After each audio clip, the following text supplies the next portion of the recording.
सावन का महीना था। बारिश की हल्की बूंदें धरती को ताजगी से भर रही थीं।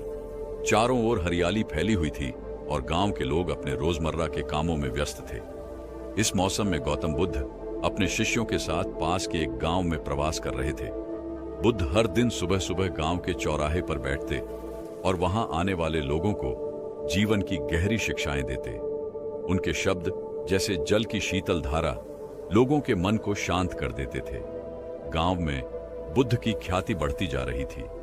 लोग उनकी शिक्षाओं को सुनने के लिए अपने काम छोड़कर आते। कुछ उनके प्रवचन से प्रेरित होकर अपने जीवन को बदल रहे थे। वहीं बुद्ध के शिष्य हर पल उनके साथ रहते, उनसे सीखते और उनके धैर्य और करुणा का प्रत्यक्ष अनुभव करते। लेकिन हर चमकती चीज सोना नहीं होती। जहां बुद्ध के प्रवचनों की सराहना हो रही थी, वहीं एक ऐसा व्यक्ति भी था जिसे यह सब स्वीकार नहीं था। वह व्यक्ति अत्यधिक अहंकारी था। उसके मन में बुद्ध के लिए ईर्ष्या और क्रोध का सागर उमड़ता था। ये तथागत कौन होते हैं हमें सिखाने वाले? उसने खुद से कहा, लोग इनके पीछे क्यों भाग रहे हैं? ये बस अपनी मीठी बातों से सबको फंसाना जानते हैं, पर मैं इन्हें बेनकाब करूंगा। उस व्यक्ति का नाम सुबंधु था। गांव में उसका बड़ा नाम था, शायद उसके पैसे और सत्ता के कारण, लेकिन भीतर से वह अकेला था। अपने क्रोध और अहंकार ने उसके रिश्तों को तोड़ दिया था। उसकी पत्नी और बच्चे उससे दूर हो गए थे। उसका गुस्सा उसकी सबसे बड़ी कमजोरी बन चुका था, लेकिन वह इसे स्वीकार करने को तैयार नहीं था। एक सुबह जब गांव के लोग बुद्ध के प्रवचन सुनने के लिए इकट्ठा हो रहे थे, सुबंधु ने यह तय कर लिया कि वह बुद्ध के सामने उनका मान मर्दन करेगा। उसके मन में एक योजना थी। उसने अपने घर से बाहर निकलते हुए अपने मन में कहा, आज मैं इनकी तथाकथित शांति को तोड़कर दिखाऊंगा। देखता हूं ये मेरी बातों का जवाब कैसे देते हैं। गांव का चौराहा लोगों से भर चुका था। हर कोई ध्यान से बुद्ध की बातों को सुन रहा था। बुद्ध कह रहे थे, मनुष्य का सबसे बड़ा शत्रु उसका अपना अहंकार है। जब तक हम इसे पहचानते नहीं, तब तक हम शांति को नहीं पा सकते। सुबंधु ने यह सुनते ही अपनी मुट्ठी भींच ली। उसके चेहरे पर गुस्से की लहर दौड़ गई। वह तेजी से भीड़ को चीरते हुए आगे बढ़ा। उसकी आंखों में क्रोध साफ झलक रहा था। लेकिन बुद्ध, वह शांत बैठे थे, जैसे किसी झील की सतह पर हवा भी न चल रही हो। गांव के चौराहे पर सैकड़ों लोग इकट्ठा हो चुके थे। बुद्ध का उपदेश चल रहा था। उनकी वाणी में ऐसी गहराई थी कि हर कोई मंत्रमुग्ध होकर सुन रहा था। लोग शांत थे, जैसे समय थम गया हो। बुद्ध ने कहा, जो क्रोध पर काबू पा लेता है, वह जीवन के सबसे बड़े युद्ध को जीत लेता है। तभी अचानक भीड़ को चीरता हुआ सुबंधु क्रोध से भरा हुआ तेज कदमों से आगे बढ़ा। उसके चेहरे पर उबलता गुस्सा और कटुता साफ दिखाई दे रही थी। उसकी आवाज गूंज उठी, तथागत, आप कौन होते हैं हमें उपदेश देने वाले? क्या आप सोचते हैं कि आप यहां आकर हमें सिखाएंगे कि कैसे जीना है? यह सुनते ही लोगों की निगाहें सुबंधु की ओर मुड़ गईं। सबके चेहरों पर आश्चर्य और असमंजस था। आनंद और अन्य शिष्य चौंक गए। आनंद ने सुबंधु की ओर गुस्से से देखा, लेकिन बुद्ध, वह अभी भी शांत बैठे थे, जैसे कुछ हुआ ही ना हो। सुबंधु ने अपनी आवाज और तेज करते हुए कहा, आपके ये प्रवचन, ये दिखावा है। आप खुद को महान समझते हैं, लेकिन मुझे आप जैसे साधु बहुत मिले हैं जो बस शब्दों के जाल में लोगों को फंसाते हैं। आप झूठे हैं। उसकी बातें अब अपमानजनक होती जा रही थीं। वहां खड़े लोग असहज हो गए। आनंद ने आगे बढ़कर कहा, तुम्हें नहीं पता तुम किससे बात कर रहे हो? भगवान बुद्ध के लिए इस तरह के शब्द मत बोलो। बुद्ध ने आनंद की ओर हाथ उठाकर इशारा किया, आनंद, रुक जाओ। हर व्यक्ति अपनी पीड़ा को व्यक्त करता है, इसे प्रकट करने दो। सुबंधु ने बुद्ध की इस शांति को देखकर और भी तीखी बात कहनी शुरू कर दी। देखा, यही तो है आपका नाटक, यह चुप रहकर सब सहने का दिखावा। पर मैं जानता हूं भीतर से आप भी मुझसे डरते हैं, इसीलिए कुछ नहीं बोलते, है ना? शिष्य अब और अधिक क्रोधित हो रहे थे, लेकिन बुद्ध, उनकी आंखों में अभी भी करुणा झलक रही थी। उन्होंने सुबंधु की हर बात को धैर्यपूर्वक सुना। उनके चेहरे पर न तो क्रोध था, न असहजता। सुबंधु ने जब देखा कि उसकी बातों का बुद्ध पर कोई असर नहीं हो रहा है, तो उसका क्रोध और बढ़ गया। उसने भीड़ की ओर मुड़कर कहा, देखो, यह व्यक्ति तुम्हें शांत होने का पाठ पढ़ाता है, लेकिन खुद कुछ भी नहीं कर सकता। यह सब दिखावा है। लोग कुछ भी कहने से डर रहे थे, लेकिन उनके भीतर सवाल उठ रहे थे। बुद्ध आखिर कुछ क्यों नहीं कह रहे? वे क्यों इसे सहन कर रहे हैं? सुबंधु की तीखी बातें चलती रहीं। हर शब्द जैसे आग की चिंगारी बुद्ध की ओर फेंका जा रहा था, लेकिन बुद्ध का धैर्य चट्टान की तरह स्थिर था। सुबंधु की तीखी आवाज चौराहे पर गूंज रही थी। उसके शब्दों में क्रोध, अपमान और अहंकार का मेल साफ झलक रहा था। लोग सहमे हुए थे, शिष्य क्रोधित थे, लेकिन बुद्ध, वह शांत बैठे थे, जैसे पहाड़ पर बहने वाली हवा, स्थिर, गहन और अप्रभावित। सुबंधु ने अपनी बात खत्म करते हुए व्यंग्य से कहा, अब क्या हुआ तथागत? चुप क्यों हो? बोलिए, आप जैसे महान उपदेशक के पास मेरे सवालों का कोई उत्तर नहीं है? बुद्ध ने धीरे से अपनी आंखें उठाईं। उनके चेहरे पर मुस्कान थी, ऐसी मुस्कान जो किसी के भी मन को शांत कर दे। उन्होंने शांत और सधी हुई आवाज में कहा, भाई, यदि तुमसे एक प्रश्न पूछूं तो क्या तुम उत्तर दोगे? सुबंधु, जो अपने क्रोध के आवेग में था, अचानक ठहर गया। वह थोड़ा चौंक गया, लेकिन अपने स्वर को तीखा रखते हुए बोला, पूछो, तुम्हारा सवाल भी सुन लेते हैं। बुद्ध ने अपनी जगह पर स्थिर बैठते हुए कहा, यदि कोई व्यक्ति किसी को उपहार देता है और वह उपहार लेने से इनकार कर दे, तो वह उपहार किसके पास रहता है? सुबंधु को यह सवाल सुनकर समझ नहीं आया कि इसका क्या मतलब है। उसने व्यंग्य से हंसते हुए कहा, यदि कोई उपहार नहीं लेता तो जाहिर सी बात है, वह उस व्यक्ति के पास ही रहेगा जिसने उसे दिया। बुद्ध ने उसी शांति से उत्तर दिया, बिल्कुल सही कहा तुमने। और अब सोचो, तुम जो मुझे क्रोध, अपशब्द और अपमान का उपहार दे रहे हो, यदि मैं उसे स्वीकार न करूं तो यह उपहार किसके पास रहेगा? बुद्ध के शब्दों ने जैसे पूरे माहौल को स्थिर कर दिया। हर कोई स्तब्ध था। सुबंधु, जो अब तक आत्मविश्वास से भरा था, अचानक खामोश हो गया। उसने अपनी आंखें झुका लीं। बुद्ध ने अपनी बात को आगे बढ़ाया, भाई, क्रोध और अपमान भी वैसे ही हैं जैसे कोई उपहार। यह देने वाले का अपना चयन होता है, लेकिन लेने वाले का भी अधिकार है कि वह इसे स्वीकार करे या नहीं। मैं तुम्हारे क्रोध और अपमान को स्वीकार नहीं करता, इसलिए यह तुम्हारे पास ही रहेगा। शांति और स्थिरता के साथ बोले गए ये शब्द सुबंधु के भीतर गहराई तक उतर गए। वहां खड़ी भीड़ भी एकदम शांत हो गई। आनंद और अन्य शिष्य बुद्ध की बातों से प्रभावित होकर उन्हें निहार रहे थे। सुबंधु ने पहली बार अपने भीतर कुछ अजीब सा महसूस किया। वह समझ नहीं पा रहा था कि यह क्या था, शर्म, आत्ममंथन या कुछ और। लेकिन एक बात स्पष्ट थी, उसके शब्दों का बुद्ध पर कोई प्रभाव नहीं पड़ा था। इसके विपरीत उनके शब्द उसके भीतर एक तूफान पैदा कर चुके थे। सुबह का सूरज अब सिर पर आ चुका था। चौराहे पर पसरी खामोशी टूटने का नाम नहीं ले रही थी। बुद्ध के शब्द अभी भी हवा में गूंज रहे थे। क्रोध और अपमान देने वाले के पास ही रहते हैं यदि उन्हें स्वीकार न किया जाए। सुबंधु वहां खड़ा था, लेकिन उसकी आंखों में अब वह क्रोध नहीं था। वह चुपचाप सिर झुकाए वापस चला गया। भीड़ में सन्नाटा था, मानो सबने कोई अद्भुत चमत्कार देख लिया हो। जैसे जैसे लोग वहां से लौटने लगे, बुद्ध के शिष्य आनंद के मन में सवालों का तूफान उठने लगा। वह खुद को रोक नहीं पाया और बुद्ध के पास आकर बोला, भगवान, मैं समझ नहीं पा रहा हूं। वह व्यक्ति आपको अपमानित कर रहा था, आपके बारे में अपशब्द कह रहा था, और फिर भी आपने उसे कुछ नहीं कहा, न डांटा, न कोई प्रतिक्रिया दी। आखिर आपने ऐसा क्यों किया? बुद्ध ने आनंद की ओर देखा। उनकी आंखों में करुणा और धैर्य का मेल था। उन्होंने धीरे से पूछा, आनंद, अगर कोई तुम्हें गुस्सा दिलाने की कोशिश करे तो क्या तुम्हें गुस्सा आना जरूरी है? आनंद ने थोड़ी झिझक के साथ उत्तर दिया, भगवान, गुस्सा तो स्वाभाविक है जब कोई अपमान करे या भला बुरा कहे, लेकिन आपने कैसे यह सब सह लिया? मैं तो उस व्यक्ति पर क्रोधित हो गया था। बुद्ध मुस्कुराए। उन्होंने आनंद को अपने पास बैठने का संकेत दिया। आनंद, बुद्ध ने कहा, गुस्सा स्वाभाविक नहीं है, यह एक प्रतिक्रिया है, और हर प्रतिक्रिया हमारे अपने मन का चयन होती है।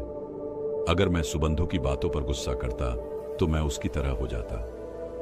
क्या मैं चाहता हूं कि मेरा मन उसके गुस्से से प्रभावित हो जाए? आनंद ने ध्यान से सुना, लेकिन उसकी जिज्ञासा कम नहीं हुई। उसने फिर पूछा, लेकिन भगवान, क्या आपको दुख नहीं हुआ? वह व्यक्ति आपकी निंदा कर रहा था, क्या आप उस अपमान को महसूस नहीं कर सके? बुद्ध ने एक गहरी सांस ली और मुस्कुराते हुए बोले, आनंद, अपमान तब तक नहीं पहुंचता जब तक हम उसे अपने भीतर जगह न दें। अगर कोई व्यक्ति आग लेकर आए और हम उसे ईंधन न दें, तो क्या वह आग जल पाएगी? मैं तो केवल करुणा का अभ्यास करता हूं, और करुणा का अर्थ है दूसरों की पीड़ा को समझना। सुबंधु के शब्दों में उसकी पीड़ा झलक रही थी। वह अपने भीतर के संघर्ष से लड़ रहा था, तो फिर मैं क्यों उसका गुस्सा अपने अंदर प्रवेश करने दूं? आनंद का चेहरा सोच में डूब गया। उसने गहरी सांस लेते हुए कहा, तो क्या इसका मतलब यह है कि हमें हर अपमान और निंदा को बस सहन करना चाहिए भगवान? बुद्ध की मुस्कान गहरी हो गई। उन्होंने आनंद की आंखों में देखा और बोले, आनंद, सहन करना भी एक कला है, लेकिन उसका उद्देश्य केवल सहना नहीं है। यह हमें भीतर से मजबूत बनाता है, और जब हमारा मन स्थिर और शांत होता है, तभी हम दूसरों को समझ सकते हैं। आज तुमने देखा कि सुबंधु ने मुझे जितना क्रोधित करने की कोशिश की, मैं उतना ही शांत रहा। क्या तुम जानते हो क्यों? आनंद ने उत्तर में केवल सिर हिलाया। वह समझना चाहता था। सुबंधु गांव की पगडंडी पर धीमे धीमे चल रहा था। उसके कदम थके हुए थे और मन अशांत। बुद्ध के शांत उत्तर ने उसके भीतर कुछ ऐसा जगा दिया था जिसे वह पहचान नहीं पा रहा था। क्रोध, जो उसकी पहचान बन चुका था, पहली बार उसे बोझिल लग रहा था। गांव से दूर एक पुराना बरगद का पेड़ था। सुबंधु वहां जाकर बैठ गया। उसने अपनी मुट्ठियां भींच ली और अपने आप से कहा, यह क्या हो रहा है मुझे? मैं हमेशा सही रहा हूं। लोग मुझसे डरते हैं, मेरा सम्मान करते हैं, लेकिन आज उस तथागत के सामने ऐसा क्यों लगा कि मैं हार गया हूं? उसके भीतर का अहंकार उसे कचोट रहा था, लेकिन बुद्ध की मुस्कुराहट और उनके शब्द बार बार उसकी यादों में गूंज रहे थे। यदि कोई उपहार स्वीकार न करे तो वह वापस देने वाले के पास रहता है। सुबंधु के चेहरे पर अचानक एक बेचैनी उभरी। उसने खुद से पूछा, क्या यह क्रोध, यह कटुता मेरे ही पास रह गई है? मैं इसे दूसरों पर फेंकता हूं, लेकिन शायद वे इसे कभी ले ही नहीं पाए। क्या मैं ही इसका भार ढो रहा हूं? उसकी आंखें भर आईं। उसने अपने चारों ओर देखा। पेड़ों की सरसराहट, पक्षियों की चहचहाहट, सब कुछ उसे शांत करने की कोशिश कर रहा था, लेकिन उसके भीतर का तूफान थमने का नाम नहीं ले रहा था। पहली बार उसने अपने जीवन पर नजर डाली। क्यों मैं हमेशा गुस्से में रहा? क्यों मैंने हर किसी को चोट पहुंचाई? क्या मैं वाकई इतना कमजोर हूं कि मुझे अपना अस्तित्व साबित करने के लिए दूसरों को अपमानित करना पड़ा? बरगद के नीचे बैठे बैठे सुबंधु फूट फूट कर रोने लगा। उसने अपने सिर को घुटनों में छिपा लिया। उसकी आंखों से आंसू लगातार बह रहे थे। यह वही व्यक्ति था जो कुछ घंटे पहले तक अपने क्रोध और अहंकार में डूबा हुआ था। अब वह अपनी ही कमजोरियों के सामने खड़ा था। कुछ देर बाद सुबंधु ने सिर उठाया। उसका चेहरा आंसुओं से भीगा हुआ था, लेकिन उसकी आंखों में एक नई चमक थी। उसने मन ही मन कहा, मुझे तथागत के पास लौटना होगा। मुझे उनसे माफी मांगनी होगी। शायद मैं उनसे कुछ सीख सकूं। शायद वह इस बोझ से मुझे मुक्त कर सके। सुबंधु ने धीरे धीरे गांव की ओर कदम बढ़ाए। हर कदम के साथ उसका हृदय हल्का हो रहा था। वह जानता था कि यह आसान नहीं होगा। भीड़ के सामने माफी मांगना, अपने अहंकार को तोड़ना, यह सब उसके लिए असंभव जैसा था। लेकिन बुद्ध की करुणा ने उसे कुछ नया अनुभव करने का साहस दिया था। गांव पहुंचने पर बुद्ध अब भी उसी स्थान पर बैठे थे। उनके शिष्य और अनुयायी उनके चारों ओर शांत मुद्रा में बैठे थे। वहां का वातावरण शांत और पवित्र था। सुबंधु ने दूर से बुद्ध को देखा। उनका चेहरा अभी भी वैसा ही था, मुस्कुराता हुआ, शांत और गहरा। सुबंधु के कदम धीमे हो गए। उसकी सांसें तेज हो रही थीं। क्या मैं माफी मांगने के काबिल हूं? उसने खुद से पूछा, लेकिन फिर उसने खुद को संभाला। अगर मैं आज नहीं गया तो शायद कभी नहीं जाऊंगा। मुझे यह करना ही होगा। सुबंधु ने भीड़ के पास पहुंचकर अपनी जगह बनाई। सब उसे देखकर चौंक गए। आनंद ने उसे देखा और उसके चेहरे पर आश्चर्य था। वह फिर से आया है। अब क्या चाहता है? सुबंधु ने बुद्ध के करीब जाकर धीमे स्वर में कहा, भगवान, मैं आपसे कुछ कहना चाहता हूं। सुबंधु की आवाज में अब एक शर्मिंदगी थी। वह आंखें झुके हुए खड़ा था, जैसे अपने दिल का बोझ साझा करने के लिए शब्दों को ढूंढ रहा हो। लेकिन बुद्ध की शांति ने उसे मजबूती दी। बुद्ध ने उसे देखा, फिर धीरे से बोले, सुबंधु, तुम मुझसे कुछ कहना चाहते हो तो कहो। तुम्हारी आत्मा अब एक गहरे मंथन में है, तुम्हें अपने भीतर की यात्रा पूरी करनी होगी। सुबंधु की आंखों में आंसू थे, लेकिन उसने खुद को संभाला। उसने धीरे धीरे कहा, भगवान, मुझे खुद पर घृणा हो रही है। मैंने जिन लोगों को तिरस्कृत किया, उनका अपमान किया, वह सभी मुझे माफ कर सकते हैं, लेकिन अब मैं खुद को कैसे माफ करूं? मैं समझ नहीं पा रहा हूं, क्या करूं? उसकी आवाज में एक दर्द था जो पूरी तरह से उसके भीतर की उलझन को दर्शा रहा था। बुद्ध ने उसे एक गहरी नजर से देखा। उनके चेहरे पर एक हल्की मुस्कान थी, जो एक ऐसे व्यक्ति की मुस्कान थी जो किसी और के दर्द को समझ सकता है। उन्होंने धीमे स्वर में कहा, तुम्हारे शब्द, तुम्हारा क्रोध, तुम्हारा अहंकार, ये सब तुम्हारे भीतर के अंधकार से आते थे, लेकिन यह अंधकार तब तक नहीं रहता जब तक तुम उसे अपनी चेतना से बाहर नहीं निकालते। सुबंधु ने सिर झुका लिया और बुद्ध ने फिर कहा, तुम सोचते हो कि तुम अपने किए गए कर्मों को कैसे माफ कर सकोगे, लेकिन मैं तुमसे एक सवाल पूछता हूं, क्या तुम अपने अंधकार से भाग सकते हो? सुबंधु की आंखों में एक हलचल थी। उसने सोचा, फिर धीरे से उत्तर दिया, नहीं भगवान, अंधकार से भागना संभव नहीं है, मुझे उसी का सामना करना होगा। बुद्ध की आंखों में गहरी समझ थी। उन्होंने फिर कहा, ठीक वही बात है सुबंधु, तुम्हारे भीतर जो अंधकार है, वह तुम्हारा क्रोध, तुम्हारा अहंकार, तुम्हारा भय, यह सब सिर्फ तुम्हारी आत्मा की छाया है, और एक दिन जब तुम इसका सामना करोगे, यह छाया धीरे धीरे मिट जाएगी, क्योंकि प्रकाश और अंधकार एक साथ नहीं रहते। सुबंधु की आंखों में अब एक नई लहर थी। वह यह समझने लगा था कि वह केवल अपने भीतर के अंधकार से भागने का प्रयास कर रहा था, जबकि उसे उसका सामना करना था। बुद्ध ने उसकी बातों को समझते हुए और भी गहरे शब्दों में मार्गदर्शन देना शुरू किया। तुम्हारे अंधकार के अंतर्गत जो दर्द है, वह सिर्फ तुम्हारे भीतर नहीं है, यह सब लोग सहते हैं। जब तुम अपने दर्द को समझते हो, तो तुम दूसरों के दर्द को भी समझ पाओगे। तुम्हारी करुणा तभी प्रकट होगी जब तुम अपने भीतर के घावों को पहचानोगे और उन्हें ठीक करने का प्रयास करोगे। सुबंधु की आंखों में चमक आ गई। उसने धीरे से कहा, क्या मैं वाकई इसे बदल सकता हूं भगवान? बुद्ध की आंखों में गहरी शांति थी।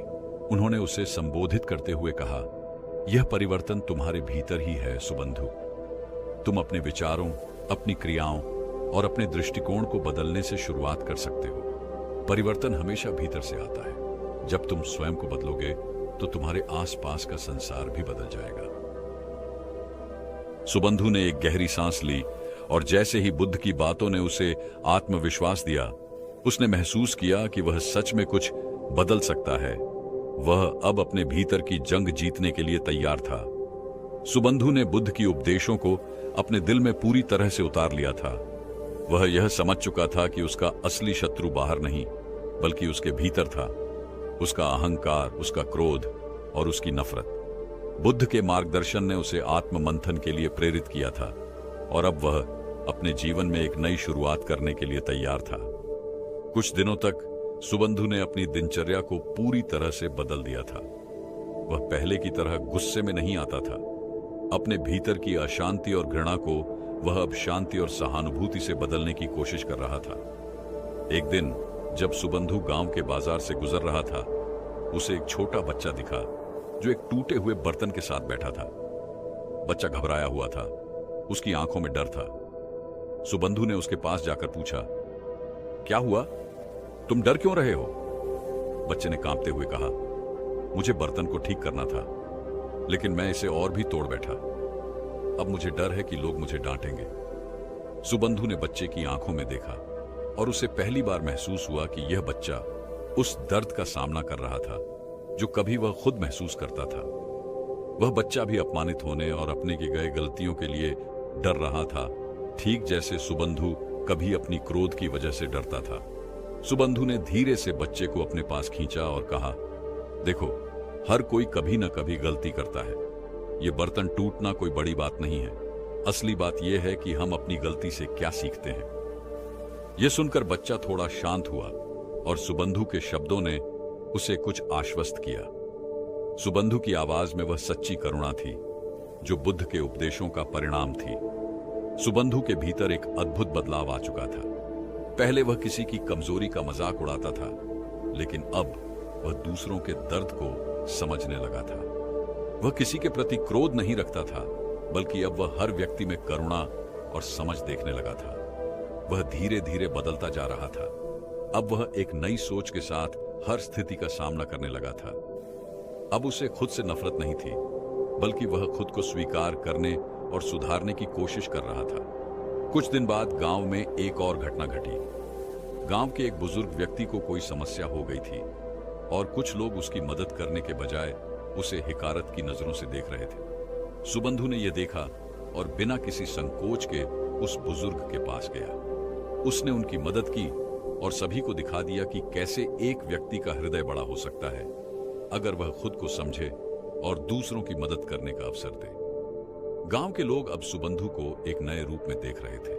वह वही व्यक्ति था जो कभी गुस्से और घृणा से भरा हुआ था, लेकिन अब वह करुणा और शांति का प्रतीक बन चुका था। सुबंधु को अब यह एहसास हो चुका था कि असली ताकत अपने भीतर के अंधकार से बाहर निकलने में है। उसका परिवर्तन धीरे धीरे गांव में न केवल उसकी जिंदगी में, बल्कि दूसरों की जिंदगी में भी बदलाव ला रहा था। वह अब पूरी तरह से बुद्ध के उपदेशों पर चलने के लिए तैयार था। उसने अपने अहंकार को छोड़ दिया था और उसकी आंखों में एक नई जोश और सुकून था। वह दिन सुबंधु के जीवन का एक महत्वपूर्ण मोड़ था। अब वह बदल चुका था। उसे अपने भीतर की शक्ति का एहसास हो चुका था। वह जानता था कि शांति केवल बाहरी परिस्थितियों से नहीं आती। वह जानता था कि शांति केवल बाहरी परिस्थितियों से नहीं आती, बल्कि यह हमारी आंतरिक स्थिति से उत्पन्न होती है। बुद्ध की शिक्षा ने उसे यह समझाया था कि अगर हम अपने भीतर के क्रोध और नफरत को त्याग दें, तो हम जीवन में वास्तविक सुख और शांति पा सकते हैं। एक दिन बुद्ध ने सुबंधु को अपने पास बुलाया। यह वही दिन था जब सुबंधु ने अपनी पूरी यात्रा के बारे में बुद्ध से बातचीत करने का निर्णय लिया था। उसने सिर झुका लिया और धीरे से कहा, भगवान, मैं जानता हूं कि मैंने जो किया वह गलत था, लेकिन अब मैं खुद को ठीक करना चाहता हूं। मैंने महसूस किया है कि हमारे भीतर की शांति ही हमें बाहरी दुनिया से जोड़े रखती है, लेकिन मैं जानता हूं यह आसान नहीं होगा। क्या आप मुझे और मार्गदर्शन देंगे? बुद्ध ने उसे मुस्कुराते हुए देखा और अपनी आंखों में गहरी करुणा के साथ उत्तर दिया, सुबंधु, तुम्हारे दिल में अब एक नई समझ और बदलाव है। यह तुम्हारा सबसे बड़ा कदम है, लेकिन ध्यान रखना, जीवन में सबसे बड़ा परिवर्तन अपने भीतर होता है। जब तुम अपने मन को शुद्ध करोगे, तब तुम्हारा हर कार्य और विचार भी शुद्ध होगा। यही तुम्हारा जीवन का संदेश है। आंतरिक शांति ही बाहरी दुनिया को बदलने का पहला कदम है। सुबंधु ने ध्यान से बुद्ध की बातों को सुना और उनके शब्दों का गहरा असर महसूस किया। वह समझ चुका था कि जीवन में शांति और सुख पाने के लिए उसे अपने भीतर की हलचल को शांत करना होगा। कुछ दिन बाद गांव में एक गंभीर संकट उत्पन्न हुआ।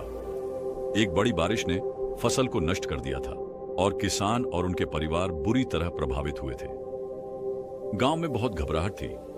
लोग एक दूसरे पर आरोप लगा रहे थे। ऐसे समय में सुबंधु ने बुद्ध के उपदेशों को याद किया और एक कदम आगे बढ़ते हुए वह गांव वालों के पास गया। उसने उन्हें समझाया, देखो, हम सबके जीवन में दुख आते हैं, लेकिन यदि हम एक दूसरे का साथ नहीं देंगे तो हम कभी भी इस दुख से बाहर नहीं निकल पाएंगे। हमें अपने भीतर की नफरत और गुस्से को छोड़कर एकजुट होकर इस संकट का सामना करना चाहिए। सुबंधु की बातें गांव के लोगों के दिलों को छू गईं। उसने पहले की तरह गुस्से और हिंसा का सहारा नहीं लिया, बल्कि वह शांति और सहयोग की बात कर रहा था। धीरे धीरे लोग उसकी बातों को समझने लगे और एकजुट हो गए। वे मिलकर किसानों की मदद करने के लिए जुट गए और सब मिलकर काम करने लगे। सुबंधु का परिवर्तन अब गांव में साफ दिखाई दे रहा था। उसने पहले की तरह लोगों को दोष देने और नफरत करने के बजाय उन्हें प्रेम और सहायता का मार्ग दिखाया था। गांव में अब एक नई उम्मीद और साहस का संचार हो चुका था। बुद्ध ने सुबंधु की ओर देखा और कहा, यह तुम्हारा सबसे बड़ा उपहार है सुबंधु। तुम्हारे जीवन का संदेश यही है। अंतरात्मा की शांति और करुणा ही हमें जीवन की असली कठिनाइयों से उबार सकती है। सुबंधु ने आंखें बंद की और उसके भीतर एक गहरी शांति महसूस हुई। वह जानता था कि यह यात्रा कभी खत्म नहीं होगी। जीवन हर दिन नए अनुभवों और चुनौतियों के साथ आता है, लेकिन अगर हम अपने भीतर की शांति और प्रेम को बनाए रखते हैं तो हम किसी भी मुश्किल को पार कर सकते हैं। कहानी से हम यह समझ सकते हैं कि जीवन में शांति, करुणा और आत्मनिरीक्षण के महत्व को समझना कितना आवश्यक है। गौतम बुद्ध ने हमें यह सिखाया कि क्रोध, अहंकार और घृणा केवल हमारे भीतर के शत्रु होते हैं, और केवल जब हम अपने दिल और मन को शुद्ध करते हैं तभी हम सच्ची शांति और खुशी पा सकते हैं। सुबंधु का परिवर्तन यह सिद्ध करता है कि अगर हम अपने विचारों और भावनाओं को नियंत्रित करने में सफल होते हैं तो न केवल हमारा जीवन बदलता है, बल्कि हम अपने आसपास के लोगों की जिंदगी को भी बेहतर बना सकते हैं। यही असली सफलता है, अपने भीतर की शांति को पाकर दुनिया में सकारात्मक बदलाव लाना। ये कहानी हमें यह भी सिखाती है कि हर किसी के भीतर आत्मनिर्माण की क्षमता है और सही मार्गदर्शन से हम अपने जीवन को पूरी तरह से बदल सकते हैं। अगर आप भी चाहते हैं कि आपके जीवन में शांति, प्रेम और करुणा का आगमन हो और आप बुद्ध के शिक्षाओं के अनुसार अपनी यात्रा पर आगे बढ़ना चाहते हैं, तो इस चैनल को सब्सक्राइब करना बिल्कुल न भूलें। हमारे चैनल पर हम हमेशा आपके लिए ऐसे प्रेरणादायक और जीवन बदलने वाली कहानियां लाते हैं जो न केवल आपको सोचने पर मजबूर करे, बल्कि आपको अपने जीवन में सुधार करने का हौसला भी दें। तो अगर आपने अभी तक हमारे चैनल को सब्सक्राइब नहीं किया है तो अभी सब्सक्राइब करें और साथ ही बेल आइकन पर क्लिक करें ताकि आपको हमारे वीडियो का तुरंत नोटिफिकेशन मिल सके। हम हर हफ्ते नई नई प्रेरणादायक और सीख देने वाली वीडियो लेकर आते हैं ताकि आप भी एक बेहतर इंसान बन सके। अगर आपको यह वीडियो पसंद आया हो तो कृपया लाइक और शेयर जरूर करें ताकि यह संदेश और भी लोगों तक पहुंचे। और यदि आपके मन में कोई सवाल या सुझाव हो तो हमें नीचे कमेंट्स में जरूर बताएं। धन्यवाद। हमारे चैनल के साथ जुड़े रहें, क्योंकि यहां हम आपके जीवन को और बेहतर बनाने के लिए हमेशा कुछ नया लेकर आते हैं।